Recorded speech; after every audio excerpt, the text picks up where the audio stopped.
Hi, and welcome to Susan Stanley's Stitch in Time. I'm Susan, and happy 2025. This is my first video since the new year, and boy, it seems like it's been a long time, and it seems like a lot has happened. My life's been a bit of a whirlwind. The year started off with a visit to my mom in San Diego to celebrate her 90th birthday, and I did share a picture on Instagram, a few photos. It was a wonderful event. And then I had a short time at home, and it was off to the attic for Sampler Symposium. So boy, it's been busy. On today's episode, I'm going to give you a little recap of my time at the attic. I will share some of the things I learned and received. I'm going to show you a little bit of what I've been doing and talk about my plans, and then we will have the giveaway winners announced, and I'll tell you what next time my next episode will entail. So I'm just so pleased to be back. It was wonderful to hear from so many of you on the last video and find out some of you actually tried my grandmother's recipe. Kudos to you. Oh my goodness. The old recipes are in some ways very cryptic because I didn't grow up making yeast breads and things. They're almost to me like some knitting patterns that I've attempted. They're not straightforward because I don't have that assumed knowledge within myself to draw on. Anyway, good for you. Those of you who tried it, I don't know. I hope you were successful. I hope it tasted okay. We had a great Christmas and celebration. And like I said, I popped off to the attic for Sampler Symposium. And, again, for those of you who don't have opportunities to attend events and retreats, I hope to share this to include you and make you feel like you're a part of it, because you are. The stitching community, the quilting community, the needlework community, it really is just so packed full of fantastic people. And being at the attic did not disappoint. There were people I've known now for several years who were in attendance, and I loved reconnecting, and I met some new people, and I got to meet some other floss tubers face to face.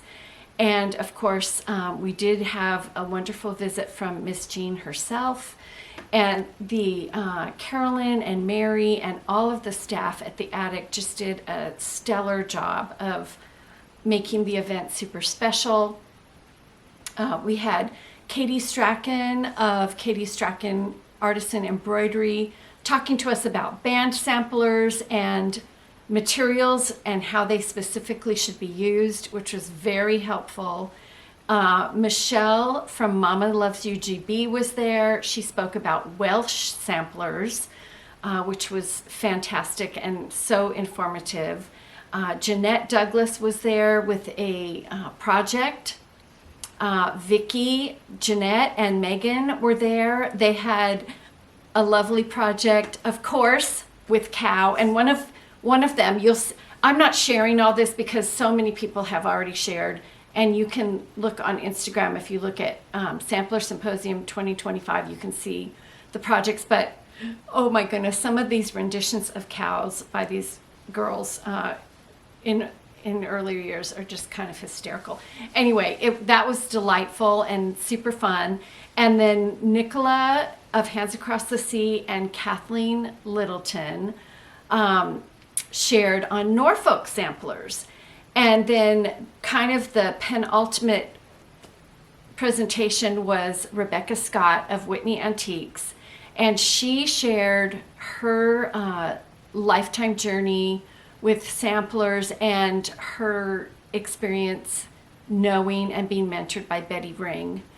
Betty Ring, if you don't know, wrote some of the first material culture and really documentation books about American samplers and I believe samplers from abroad. I didn't bring the books out. I will share them at another date. Anyway, that was just wonderful. She's a great speaker. She has an amazing story. So it was just rich and full, and there was just almost more than you can take in at one sitting, but we did anyway. It was just great. It was a wonderful event. And of course, shopping is always great, but just seeing the people. And I received some incredible gifts I want to share with you. While I was there, I received one of Katie Strachan's sparkly doves. And, you know, I don't really consider myself a super sparkly girl, but I could be persuaded. This is gorgeous. It's exquisitely put together, of course. And I don't know if Katie still has kits, but I feel so honored to have this. And this, I usually leave an ornament up all year. It's kind of a tradition I started a long time ago when my kids were really little. And it was based on the Charles Dickens line in the Christmas Carol that says, "I will honor Christmas in my heart and try to keep it all year long." And having a little ornament out kind of is my reminder of that. So this is going to stay out all year. It's just beautiful. And I did receive a lot of gifts. I'm not sharing all of them. I just thank everyone from the bottom of my heart for your generosity and your kindness and just the kind words and the smiles and the hugs. It was fantastic. Okay, I'm going to set this aside. I also received this beautiful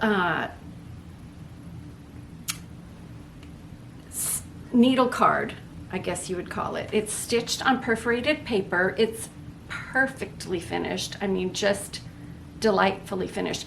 Oh, and that reminds me, Jackie Duplessis was also there. I did not stay Monday to take her class. You know, kind of, you're pulled, you want to do it all.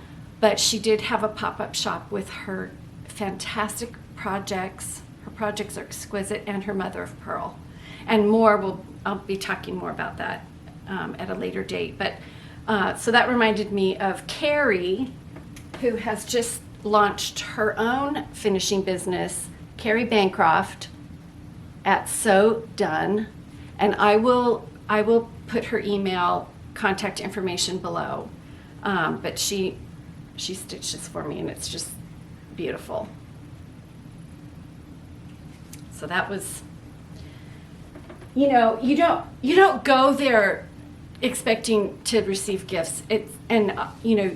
Seeing the people is the gift, right? And learning together and just sharing. There was such excitement. I really felt like the room was vibrating. It was it was cozy and full of folks, and there's an energy when we all get together that I know if you've experienced that, you know what I'm talking about.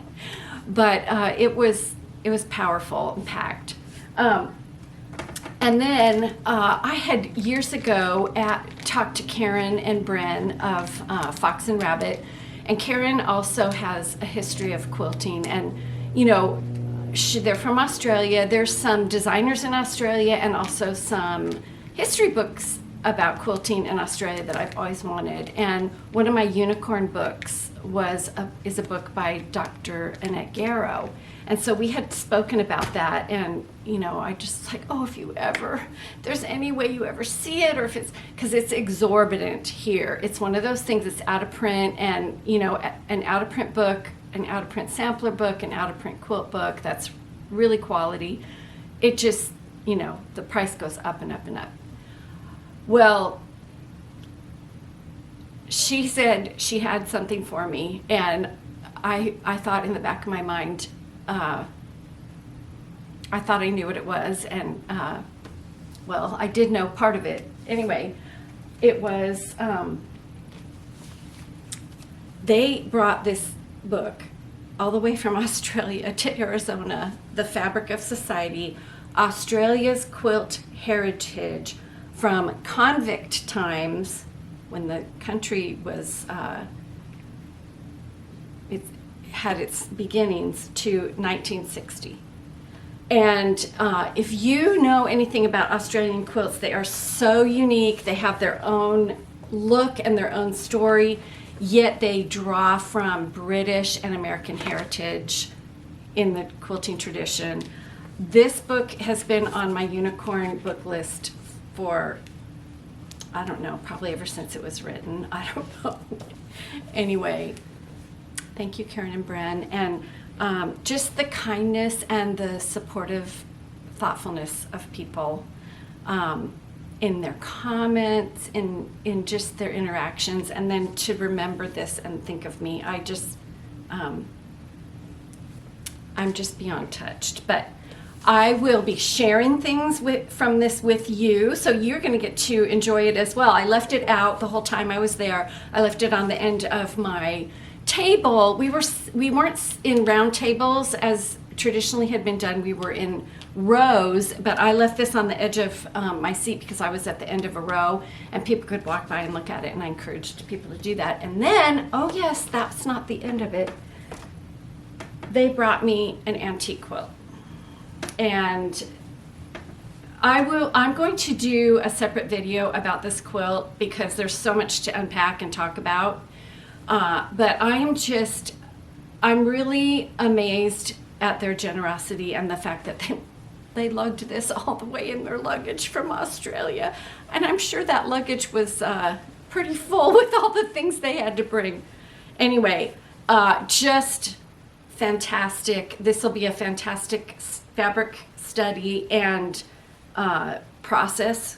You'll learn. I'm going to talk to you about how I can tell this was made and just things about this that I think you'll find really interesting. So thank you so much, Karen and Bren, and I plan to share this with all of you, and so we can all benefit from their generosity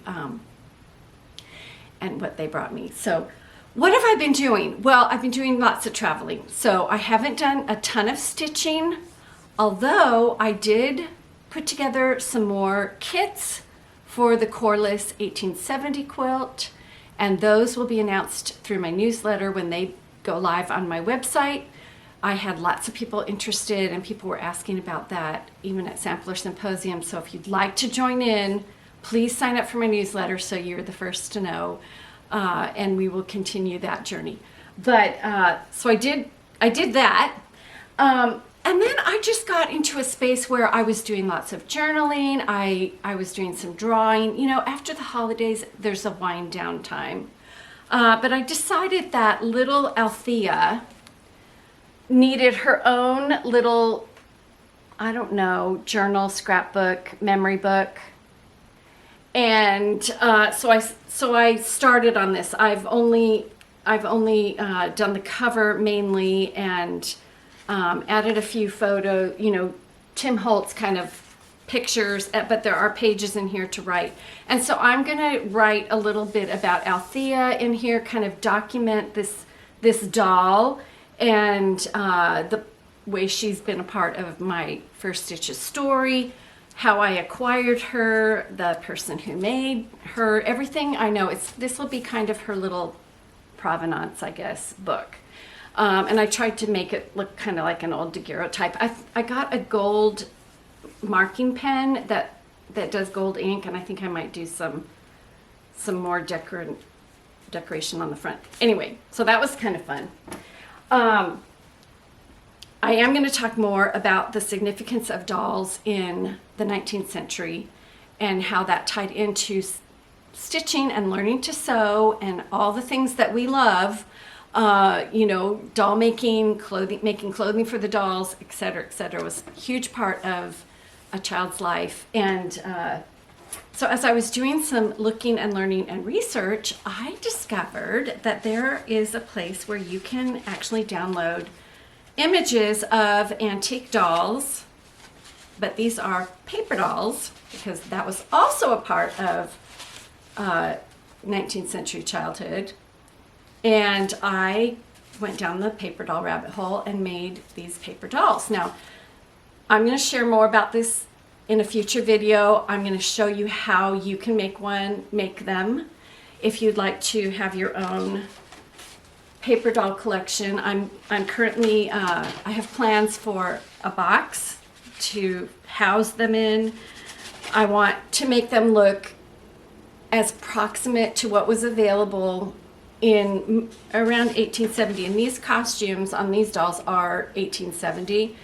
Like I said, some of them are just the dress and they would go over the doll. And I need a stand because they would be, you know, displayed or played with in a stand. I tell you, the rabbit holes you can go down, the learning, the experiences, the exploration, it's so fun. So yes, more on that later, but I had a blast. I even found a tiny paper doll that I could recreate. And like I said, I will show you how I did this, and if you want to create your own set of paper dolls, or maybe just make one to go with your doll quilt to kind of encapsulate the whole story of learning in 19th century, the whole material culture of what was available, what children were doing, surrounding their sewing, their stitching, their quilting, all the things that they did. So we've branched a little bit away from a needle, but we still were using scissors. So paper was a huge part of 19th century as well. And then I've also been working on a project that I'm going to share with you more in the future. And it will be tied into the First Stitches stories, but this piece that I'm going to show you has been in the works for quite some time, and it made its debut at Sampler Symposium, and it's based on this antique Berlin work chart that's hand painted, and here's the piece.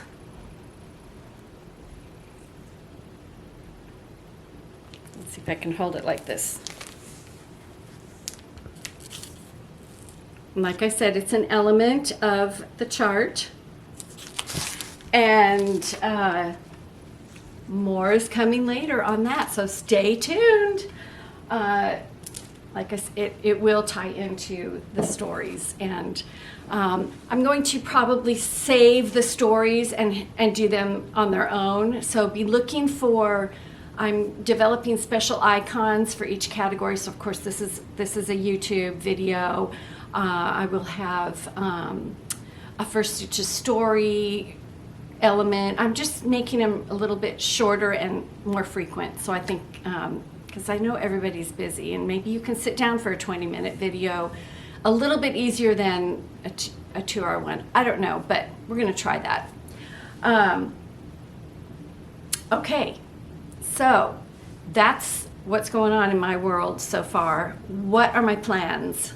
I always have way more plans than I can accomplish, but that's okay. I always have lots to do. I'm never bored. Are you bored? No. When you have a craft or a hobby or an art form or a lot of art forms that you love, you're never bored. There's always so much to explore. So I want to get back to a few of my WIPs.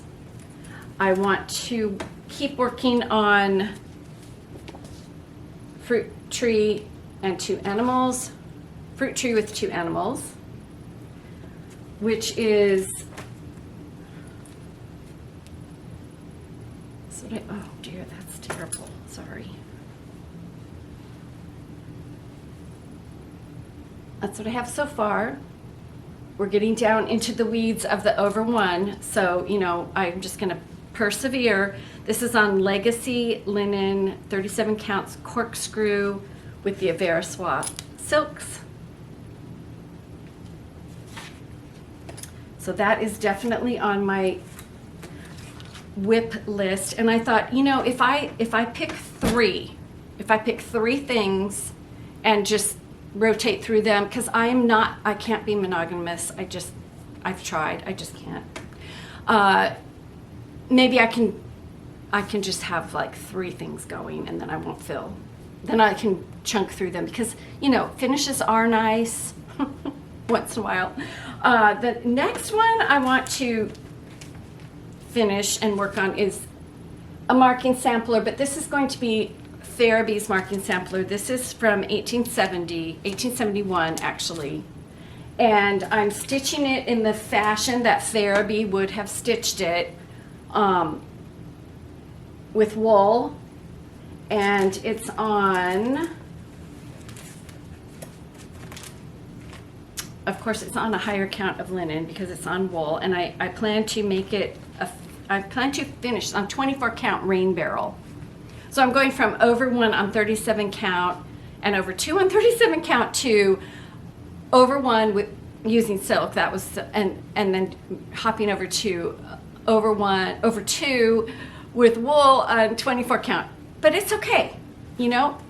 The wool is a totally different experience, and sometimes, you know, this is not a strain, although I don't love stitching letters, but I need it for my story, because Farabee needs a marking sampler, because in 1870 children were still stitching marking samplers, so I need to work on that. And then I do have a few, well, let's see, what do I call these? I'll tell you more in a minute, but I have a few stitches with eagles. I have this one that I really want to start, the mattress pincushion. I have this one that I find, oh, I'm going to take that out. It's an interesting finish. I'm not sure how I would finish it. I'm sorry, the picture is kind of dark. Okay, and then I purchased this at the attic when I was just there. And you're seeing a theme, I'm sure. Okay, we have a theme going on here with eagles.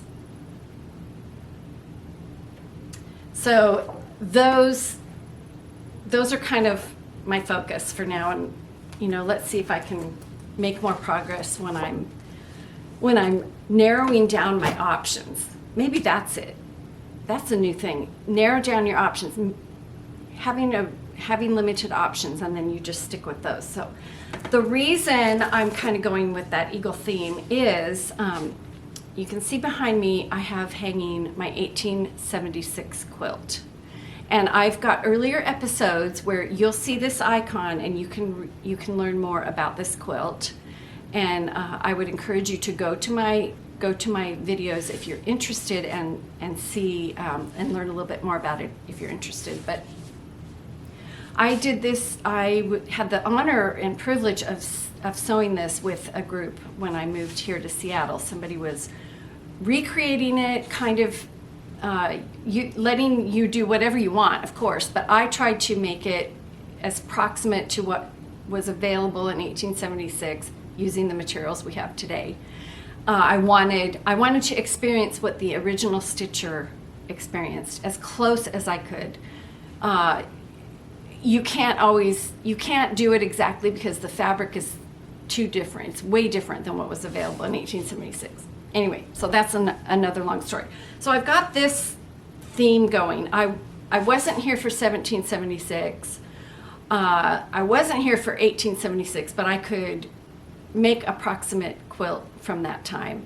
I was here in 1976, but I was a teenager, and I wasn't quilting. I wasn't really doing much stitching. I think I was learning to drive. I was, you know, my head was in a whole nother game. Probably getting ready to, who knows what I was doing. But I was in high school, and I was not, but I remember that time very well. So I didn't have any way of documenting that time in my life. However, now we are approaching 2026. And 2026 is the sesquicentennial. I'm going to scroll that down below. The sesquicentennial is the 250th year celebration of a country or an event or something. And so I thought, and there's museums and quilters, and I mean, you go into any art, many art realms, and there is stirring about how to create something to signify this time. And you know, my quilts for me are my story, and my stitching is my story. It's my story for my descendants, and it's the story of the times that in which I have lived. And I want to leave that story behind. I want to share, you know, where I've been and what was going on in my life, so that when somebody wants to study the material culture of 2020, whatever, the years that I've lived, you know, I'm going to have some written documentation and my projects to do that. It's just something that's meaningful to me, and everyone has to find their own meaningful way of using their needlework. So when I start a project, I usually start a notebook. And so of course I started a notebook, and it became apparent really quickly that I wanted to use an eagle in my representation of 2026 and this time period in this sesquicentennial. And so I started researching the history of eagles throughout time, some of the meanings that eagles have had, fun facts about eagles. I mean, it just kind of grounds me and gets the creative ideas flowing.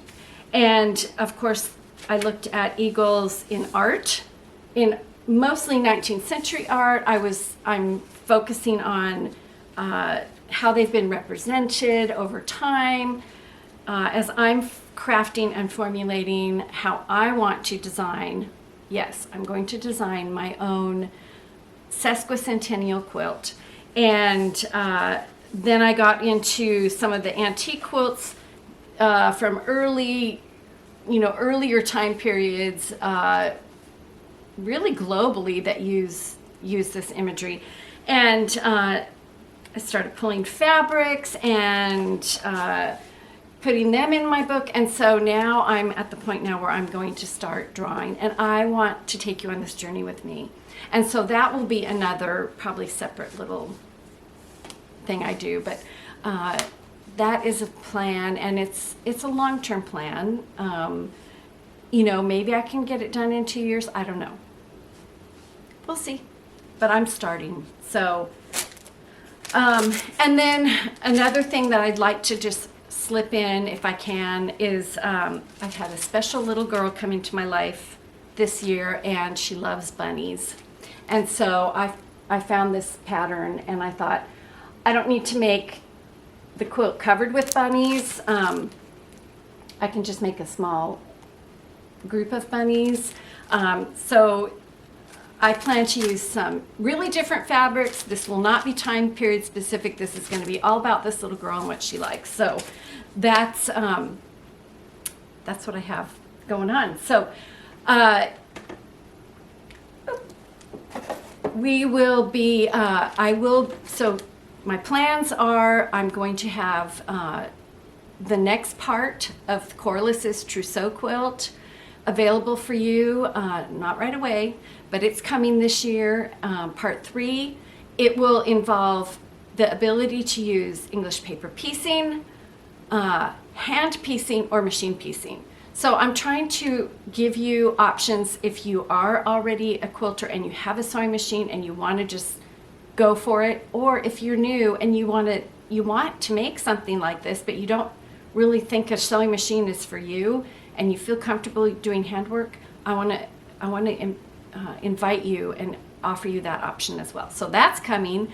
And then we will have a new girl. We're not done with Corliss and Farabee quite yet, but we will be wrapping up with Corliss and Farabee a little bit, maybe putting them to the side for a while, and we're going to meet a new girl. I'm so excited you're joining me, and I hope you're enjoying learning about the different time periods, and that it's making your sewing, your stitching, your cross stitch, whatever you're doing with your hands. I hope it makes it more meaningful. Now the giveaway. It's been a long time since I announced this, and there are some very patient people who've waited to get their prize, and thank you so much for participating. I did add 5 individual spools of Perlee, so there are 5 people who are going to get an individual spool. And the 4 people who are getting, boy, these really blend in with that quilt, don't they? The Perlee thread packs. I have messaged you on your comment. I've commented on your comment from my last video. And if you will contact me, you can contact me through all of the information that I'm scrolling below, and give me your address. I will mail these out to you. So the first winner is Gail. I'm going to take this right here. Make sure I'm reading it. Okay, so we have at Gail Elizabeth 14, at Gail Elizabeth 14. We have at Carolyn Meadows 4538, at Carolyn Meadows 4538. We have at Mary Good 1058, Mary Good 1058. We have at C Green WA 2000, at C Green WA 2000. I'm going to list these below in the show notes. I've also, like I said, commented on your comments so you know that you're the winner. And then I just threw in 5 extra individual spools because I had them and I wanted to. So at Christy Scooch, SCHOCH 5202. Christy, you've won a single wooden spool. At Barbara Foster 9030, at Barbara Foster 9030. At Elaine Artistry, at Elaine-Artistry, and I have commented also on all of your comments. At DEEB 5808, at DB 5808, and at FEIDIE, at FEIDIE 64. All right, so you're all the recipients of those giveaways, and thank you for participating. The month has gone by in a whirlwind, and so I hope that you enjoy using it. You can start stitching. A lot of you were wanting to use this for Christmas stitch, so you can start that now. Next, regular floss tube, regular YouTube video. I will be doing other videos like the story, the first stitches story, some material culture videos, maybe some how-tos. I'm going to do some more shorts. But the next regular YouTube video will be next month will be my 4-year anniversary of being on FlossTube, YouTube. Whoa, I can't believe it. So I'm cooking up some good, exciting ideas. And so I hope you will join me. I hope you will also join me for the other shorter videos, the stories, the sesquicentennial process project, all the things I'm trying to offer. So you can find me on Instagram, and you can always email me. Please sign up for my newsletter so you're the first to know about all the new things happening here at Susan Stanley Stitch in Time. And until I see you again, Happy New Year and make time for stitching. Bye, friends.